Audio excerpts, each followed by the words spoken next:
A imunidade é uma forma de exoneração tributária.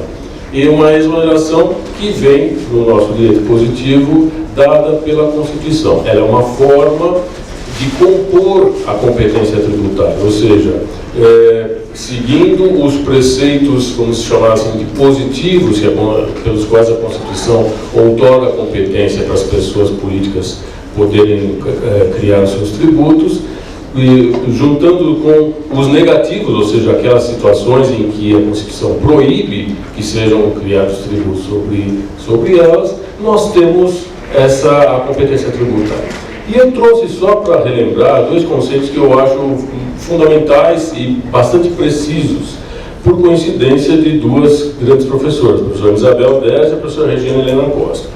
A professora Isabel diz que a imunidade é a regra constitucional expressa ou implicitamente necessária que estabelece a não competência das pessoas políticas da federação para tributar certos fatos e situações de forma amplamente determinada, delimitando negativamente, por meio de redução parcial, a norma de atribuição de poder tributário.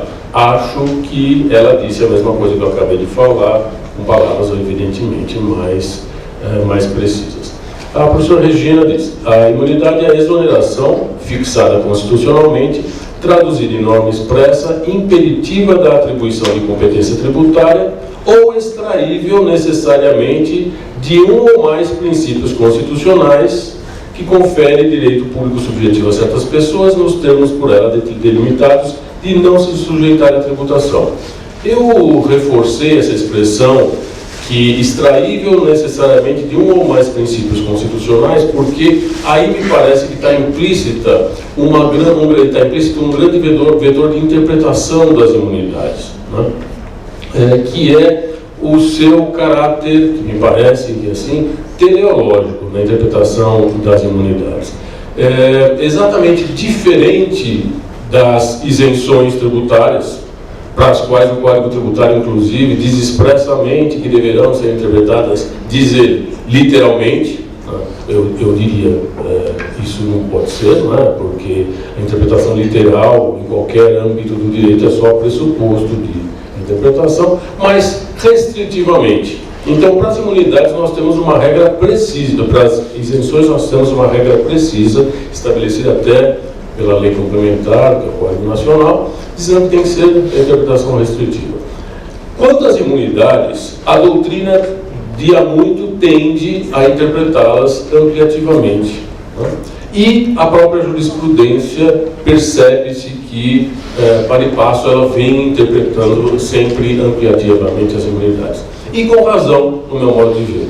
Porque elas são uma figura, eu não poderia afirmar com absoluta certeza, mas até onde eu tenho conhecimento, peculiar ao direito brasileiro, ao direito positivo brasileiro. Não há esse tipo de imunidade, pelo menos do jeito contemplado na nossa Constituição, em outros países do mundo. Mesmo nos Estados Unidos, onde existe a imunidade recíproca, o que para nós é conhecido como imunidade recíproca, essa imunidade foi reconhecida pela Suprema Corte norte-americana há mais de 200 anos, mas ela não vem expressa.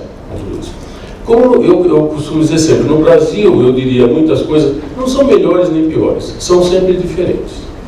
A imunidade é sui generis, é um instituto sui generis próprio do Brasil. Então, por exemplo, no que se refere à imunidade de livros, essa imunidade chamada musical, sobre a qual eu vou dizer logo em seguida, talvez, a primeira razão delas existirem, me parece, claro, fora os valores que o Constituinte resolveu prestigiar com a sua existência, com a colocação dessas imunidades. A primeira razão, eu diria, é o fato de o Brasil ser uma federação. Então, seria muito complicado, dada a independência, a autonomia relativa que tem os entes federados, de alguém interferir na competência desses entes de instituírem os seus impostos. A imunidade não se refere só a impostos, nós temos exemplos na Constituição de imunidades de taxas e imunidades até de contribuições sociais. Mas, em geral, na sua grande maioria, elas se referem a impostos, e essas duas que eu vou tratar hoje dizem respeito especificamente a impostos. Então seria muito difícil que viesse alguém de fora e atrapalhasse a tributação dos entes federados por meio de impostos e garantindo assim aquilo que a Constituição prevê em termos de certos valores, como por exemplo a difusão da cultura, que é em última análise o que permeia essas duas imunidades aqui referidas, né?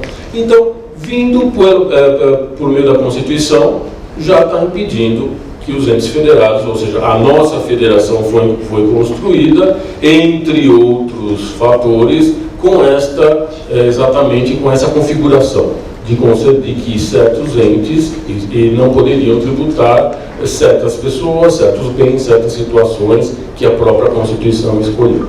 Pois bem, já indo para essa imunidade chamada por alguns já de imunidade musical. Como os senhores sabem, ela foi criada por uma emenda constitucional, número 75, de outubro de 2013, e está lá prevista, foi incluída uma linha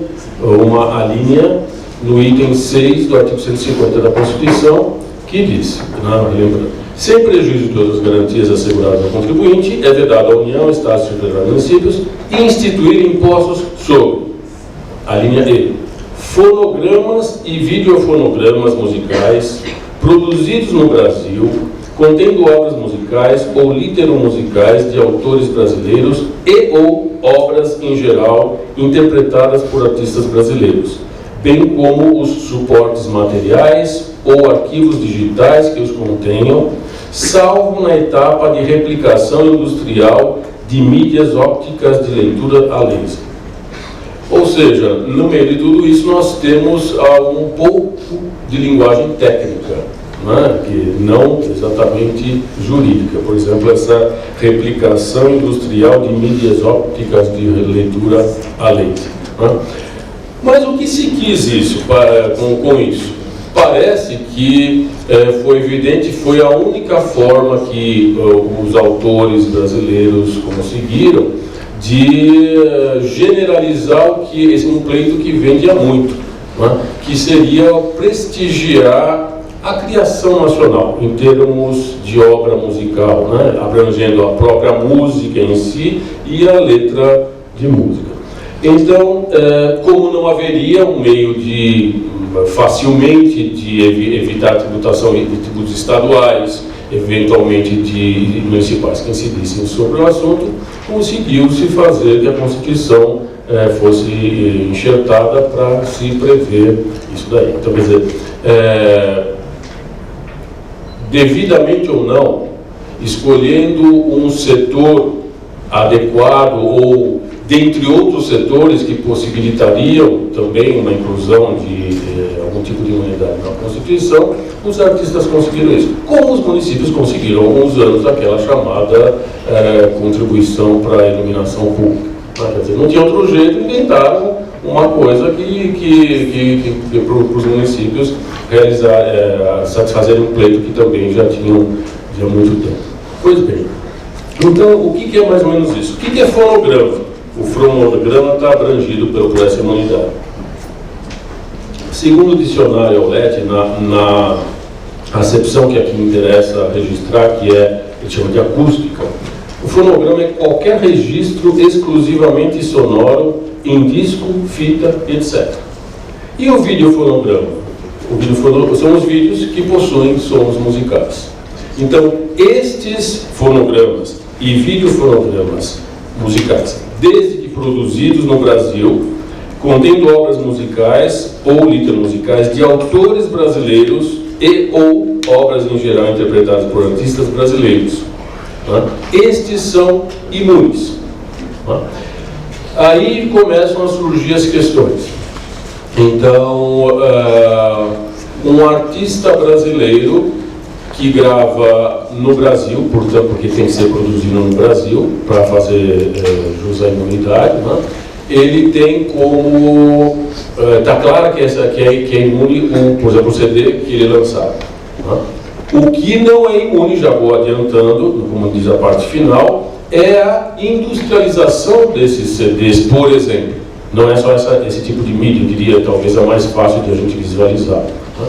A industrialização disso continua sobre ela recaindo os tributos que normalmente recairiam, como por exemplo o IPI. Né? Agora, a colocação à venda para o público desses CDs, esses CDs colocados à venda estariam imunes desde que o artista fosse brasileiro ou mesmo que ele gravasse um repertório de músicas estrangeiras, mas em sendo o artista brasileiro, estaria imune. Agora, a grande dúvida que, aliás, foi me colocada pelo professor Igor, e como é que fica, por exemplo, de um artista brasileiro que grava no exterior, como, por exemplo, pianista, para mim, o maior pianista brasileiro, Nelson Freire, gravando na Alemanha um CD. Um artista brasileiro de primeiríssimo nível e grava fora do Brasil, segundo a literalidade do dispositivo em questão, não estaria imune. Então, criando uma discriminação que eu coloco à reflexão dos senhores. Veja, não se trata da Constituição original, portanto, é decorrente do poder constituinte derivado, não é? Que tem que respeitar os empecilhos colocados pelas chamadas cláusulas pétreas do artigo 60 da Constituição. Né? Então, a igualdade continua valendo como princípio soberano, né? Até para ser mexido ou não por meio de uma emenda constitucional. Seria este um descrime autorizado para se desigualar uma situação?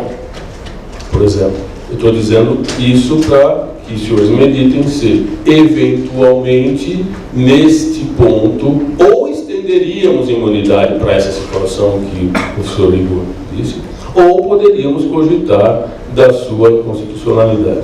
Eu diria, talvez nós pudéssemos manter o pensamento pela constitucionalidade do que existe e atribuir uma interpretação extensiva, embora pelo texto literal do dispositivo isso não parece que seja muito fácil de se conseguir. Ou pleitear uma outra mudança, né, para que se incluísse isso daqui.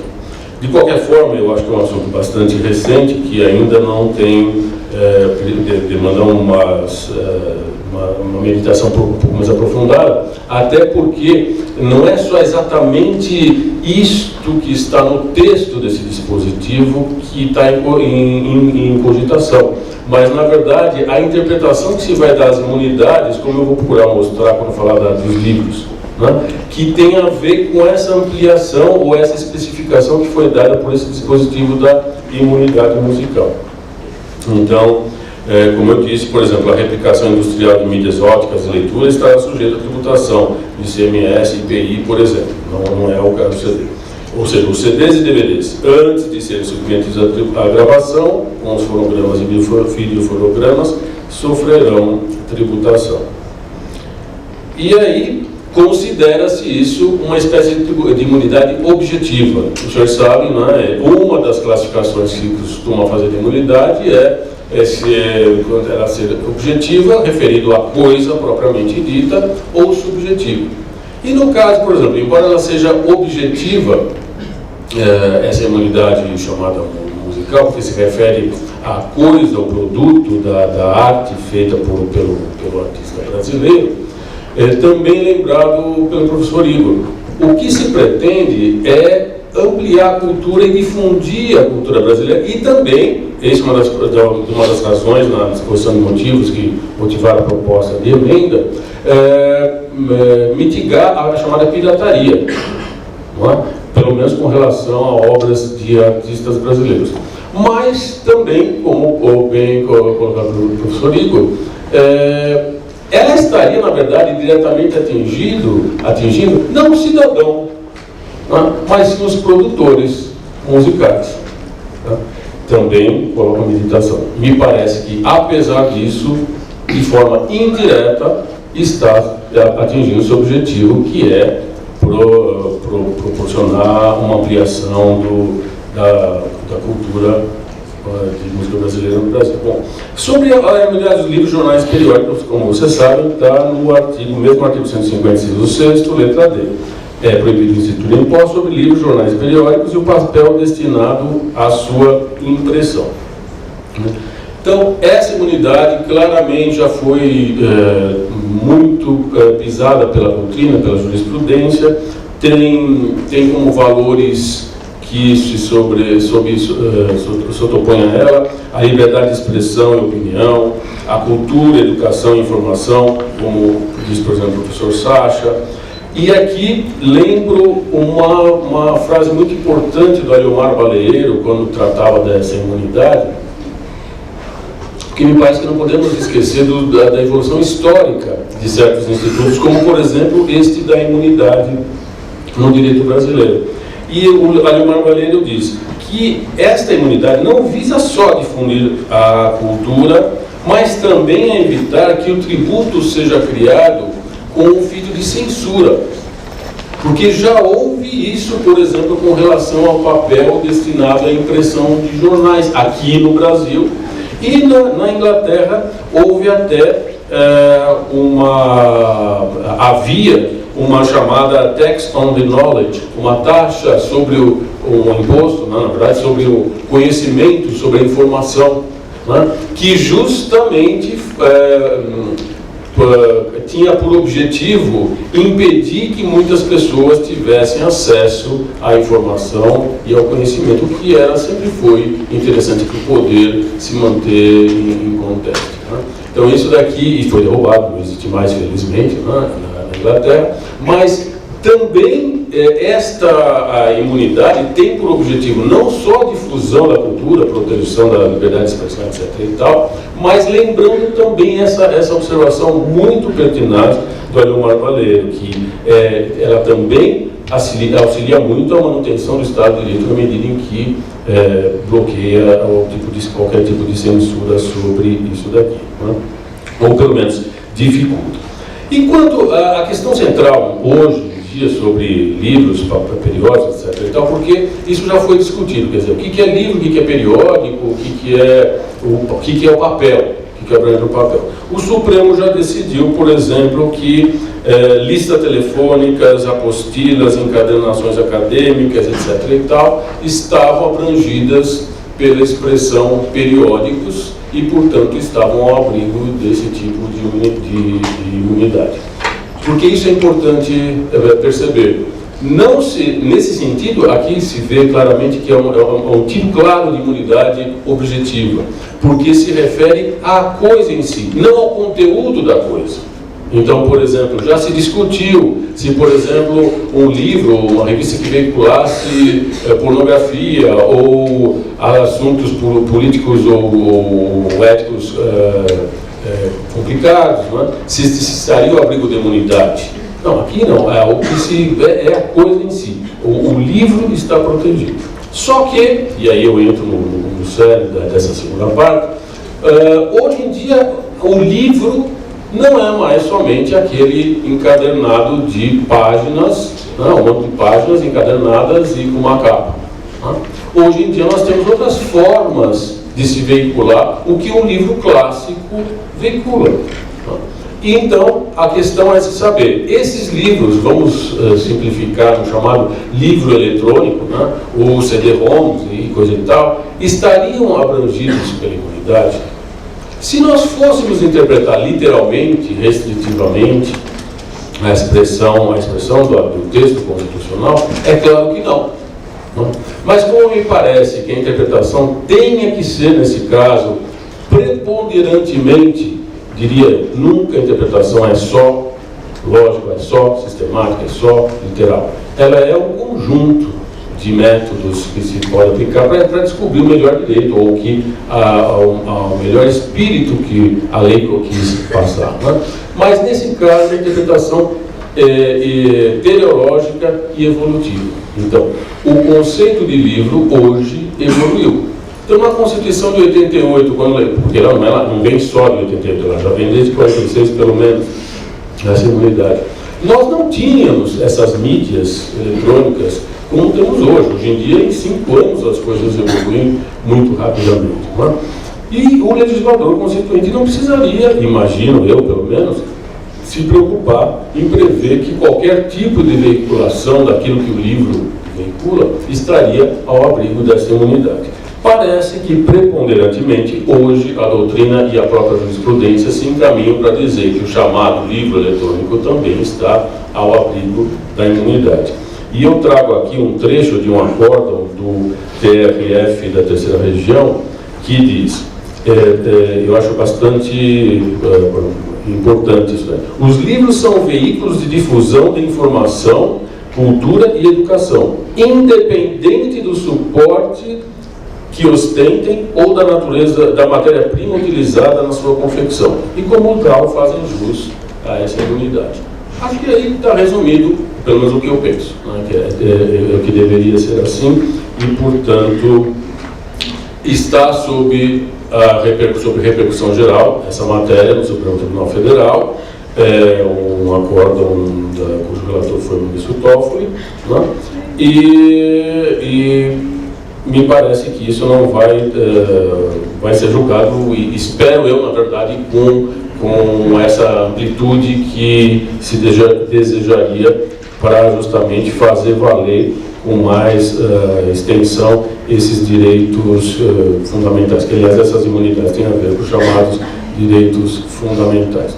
E de quebra ainda, se nós formos pensar, aí não tem exatamente a ver com a imunidade em si, mas o fato de se utilizar essas mídias eletrônicas ajuda também o meio ambiente, né? Porque dispensa a impressão de milhares e milhares de folhas de papel, né? Mas eu acho que a mensagem, nesse caso, é tentar compatibilizar a teleologia da razão de existir de uma imunidade, qualquer que seja ela, né? E eu imagino que o professor Andrei também vai tratar disso, vai tratar do tipo de imunidade que foi atribuído, né? Compatibilizar essa finalidade para a qual foi colocada a imunidade com aqueles seus acessórios, né? O material que se usa para a impressão do livro. O Supremo já decidiu que não só o papel, mas também filmes fotográficos, etc. e tal, que são usados na fabricação de um livro, também estão ao abrigo da imunidade. E daí poderíamos estender também para os insumos e produtos necessários para se fazer o chamado livro eletrônico ou qualquer coisa que o substitua. Então, acho que era isso em breves palavras que eu tinha a dizer e colocar a reflexão do senhor. Muito obrigado pela atenção.